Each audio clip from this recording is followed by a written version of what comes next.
The Veltheran Empire was old, older than most stars that surrounded it. Its cities were built from living crystal, its ships moved like silent shadows through space, and its people were feared across many systems. Yet behind all this power, the empire was dying.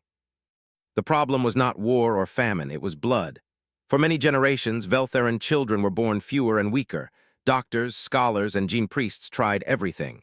Ancient rituals failed, advanced science failed. Every year, the royal bloodline grew closer to an end that no weapon could stop. On the highest spire of the capital world, the alien sovereign sat alone in the Hall of Echoing Minds.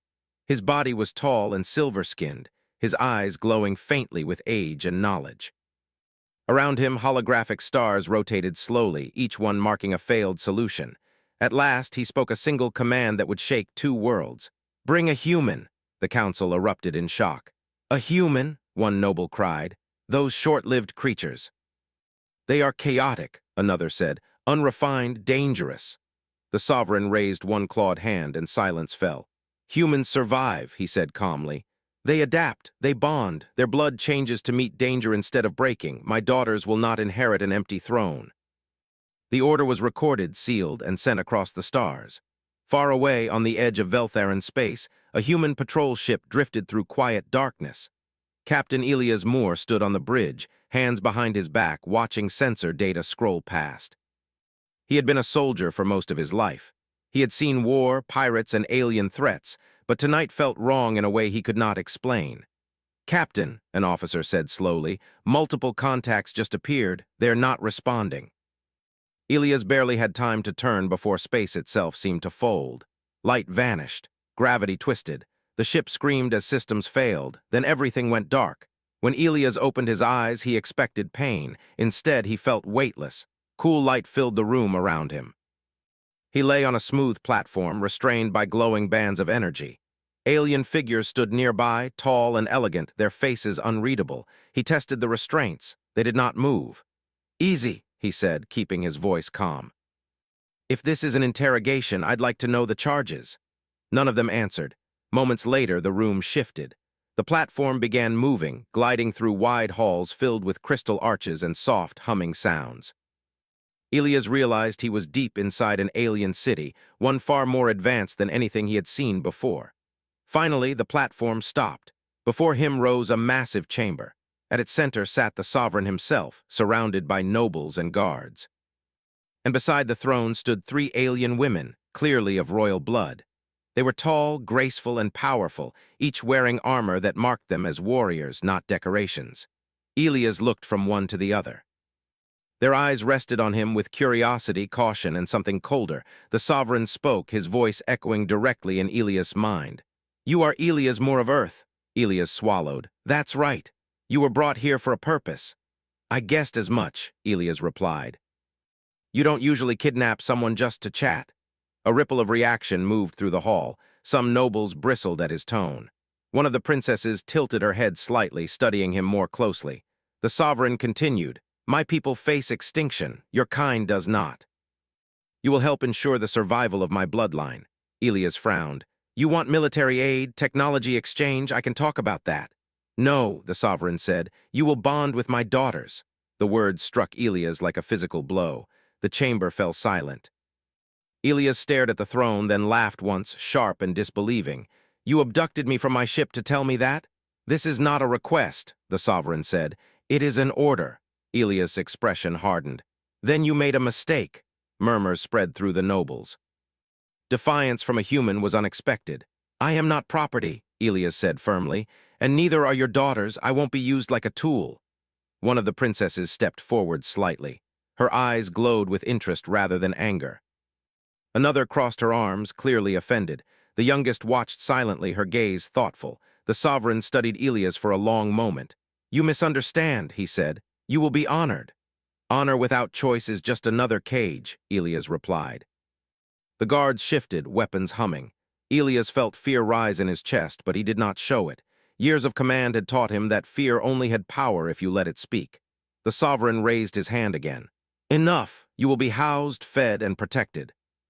You will learn our ways, you will not be forced." Elias narrowed his eyes. "And if I still refuse?"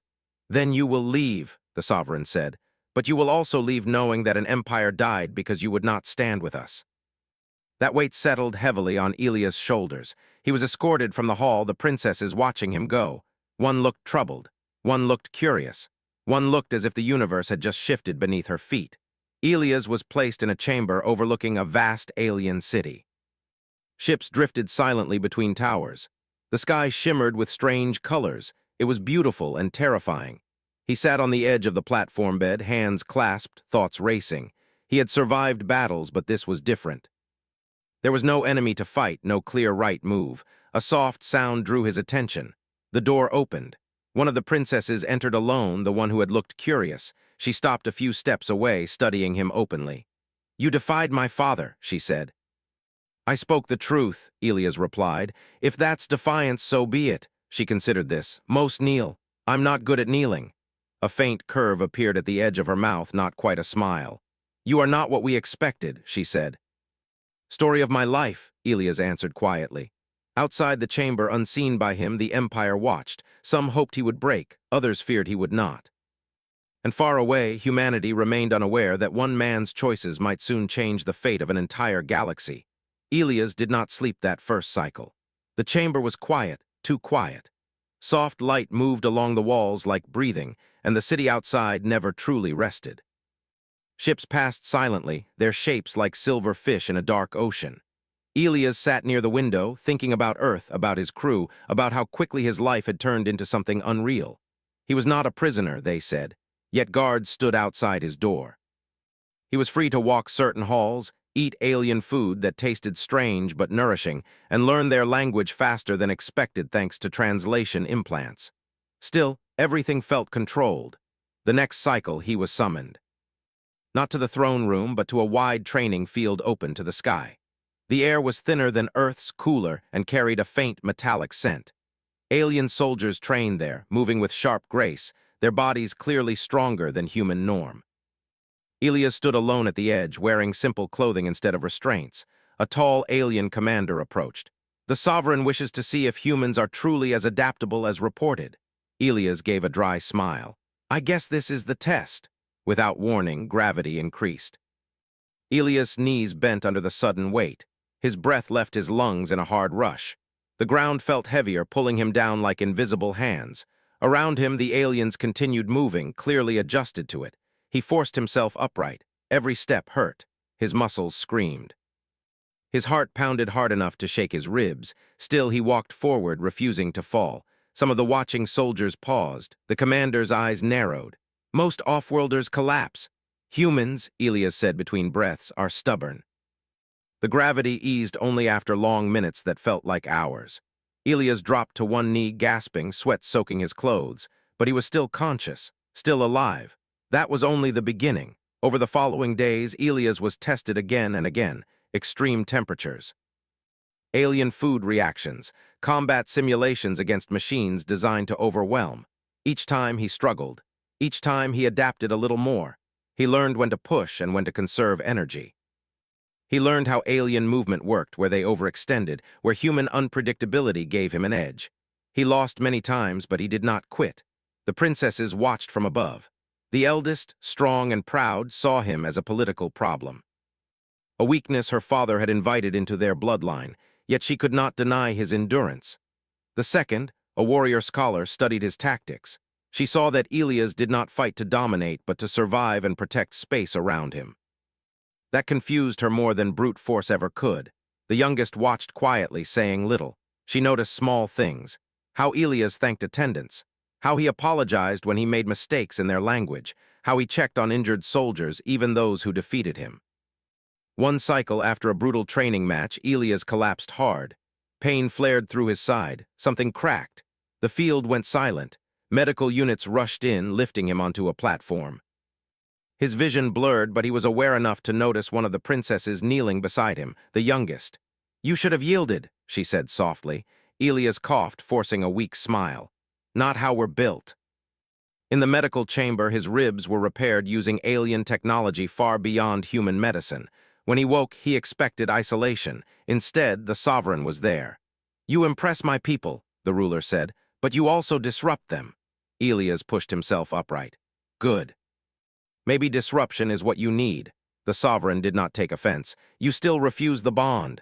I refuse being ordered, Elias replied. Not connection, there's a difference. Silence stretched between them. My daughters have never been given a choice, the sovereign said at last. Neither has my people. Elias met his gaze. Then you're not saving them, you're just delaying the end. The words were dangerous, honest, human. The sovereign dismissed him without punishment. That same cycle, the attack came. The Empire's rivals had been watching. They feared what human adaptability could bring to Velthara. If humans bonded into the royal line, the balance of power would shift forever. An explosion tore through a lower spire. Alarms screamed. The sky filled with streaks of fire as enemy strike craft broke through defensive fields.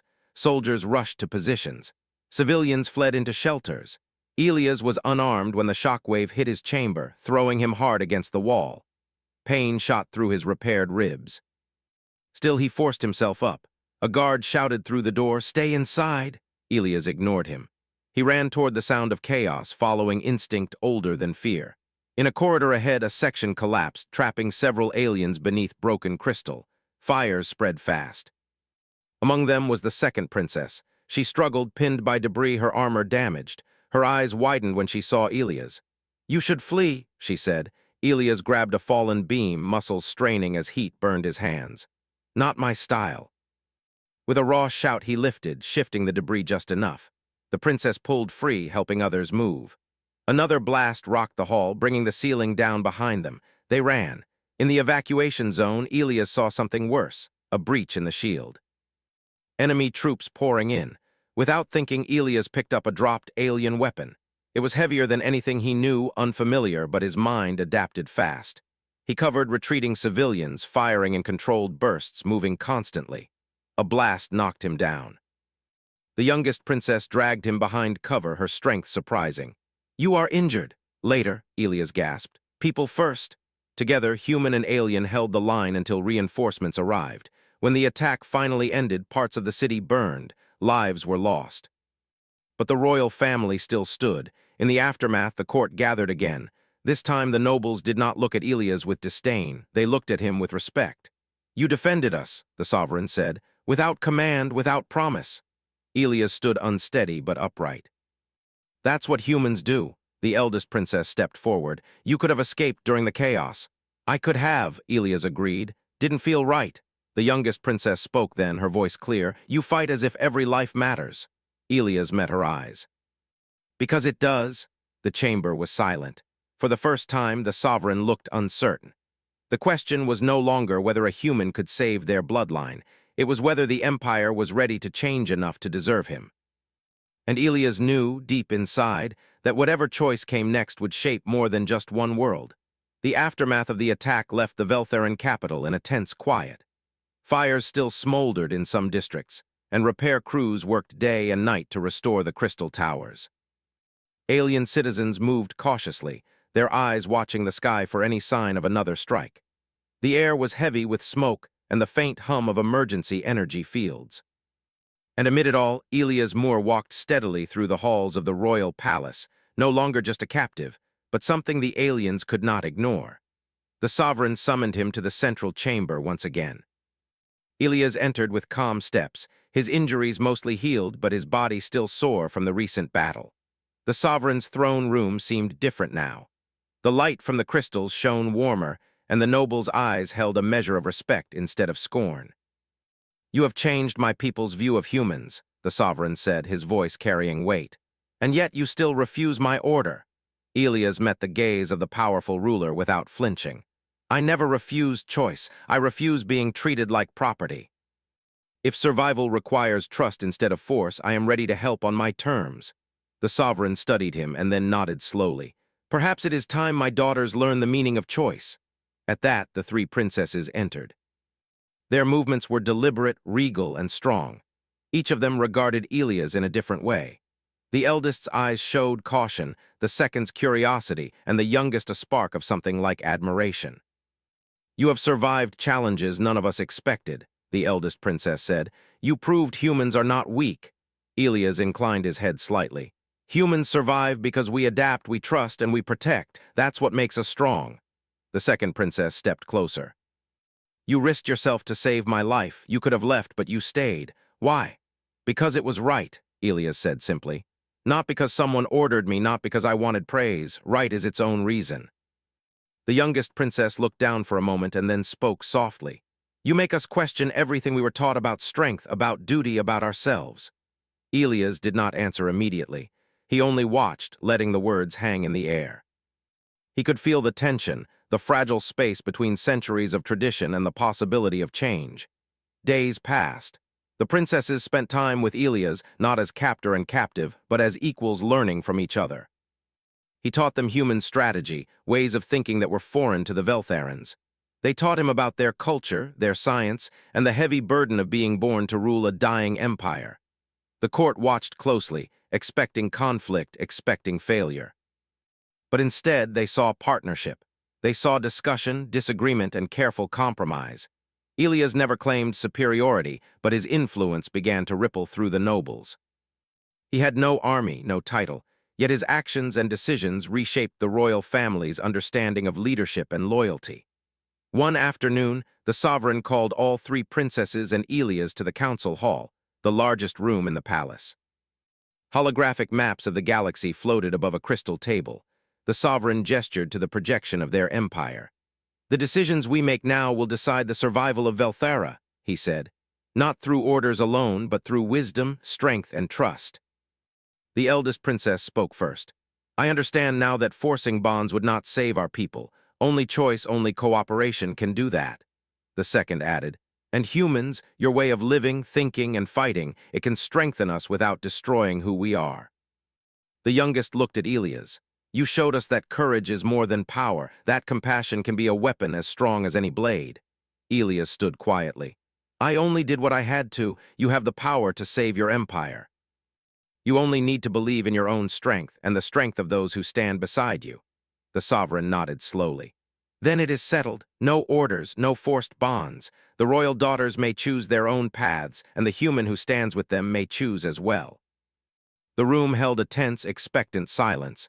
Every noble and soldier present waited for the next words. The galaxy itself seemed to hold its breath. The eldest princess stepped forward, her expression serious but resolute. I will choose my path, not dictated by tradition. Not by fear. I choose to work with humans in my own way, to learn and to lead wisely. The second princess's voice followed. I choose knowledge over old rules. I choose understanding, even if it challenges everything I know. The youngest looked at Elias, her eyes steady. And I choose partnership, not because my father commanded it, not because of necessity, but because I believe in it, and because I trust you. Elias met her gaze, feeling the weight of centuries of expectation lifting from her shoulders. And I choose the same. Not for reward, not for honor, but because it is right. The sovereign's eyes glimmered with something rare, approval mixed with pride and relief. For the first time in generations, he saw hope for the future. Word of the human and the royal daughter's choices spread quickly through Velthara. Some nobles grumbled, resisting change. Some citizens feared the unfamiliar human influence. But more listened, learned, and adapted. Humans had arrived, and not as conquerors. They arrived as catalysts for transformation. Weeks turned into months. Under Elias' guidance, small reforms began. Training programs incorporated human techniques. Strategic decisions combined human logic with Veltharan experience. Citizens who once feared the royal family now saw them making decisions grounded in wisdom rather than tradition alone. The empire began to heal, not just physically, but socially and spiritually. Families reunited, commerce and travel resumed, and even the younger generation of Veltharans began to dream differently about their future. Human adaptability, humanity's compassion, and willingness to stand firm had shown them a new path forward. One evening, Elias stood on a balcony overlooking the restored city. Ships glided gracefully through the violet sky. The princesses joined him quietly. No words were spoken at first. The city hummed below, alive with light, movement, and the promise of survival. Finally, the eldest spoke. You changed everything, not by force, not by command, but by being human. Elias gave a tired smile. Sometimes that's enough. The second princess looked up at the stars. Your people, they have a way of leaving a mark just by existing. It is powerful. The youngest touched his arm lightly. And yet you never asked for power, you never demanded it. That is what makes you different. Elias shook his head softly. I only did what any human should do, stand by what is right. Protect those who cannot protect themselves, and never lose hope, even when it seems impossible. The princesses looked at him, understanding now what centuries of tradition had never taught them. Strength is not measured only by force, wealth, or lineage. It is measured by courage, compassion, and the choices one makes in the face of impossible odds. And for the first time in a long time, the Veltheran Empire felt the warmth of hope, flowing not just from the crown, but from a human who refused to bend, a human who taught them that survival was not about orders, but about trust, courage, and partnership. The galaxy would remember this moment, not because of battles won or territories conquered, but because humans had arrived, and in their quiet, steadfast way, they had changed everything. From that day on, the Empire was not just Veltheran. It was a new alliance of minds, hearts, and futures. And Captain Elias Moore, who had once been a prisoner, now stood as the bridge between worlds. A reminder that humanity's greatest strength lay not in domination, but in the power to inspire, to challenge, and to stand firm in the face of impossible odds.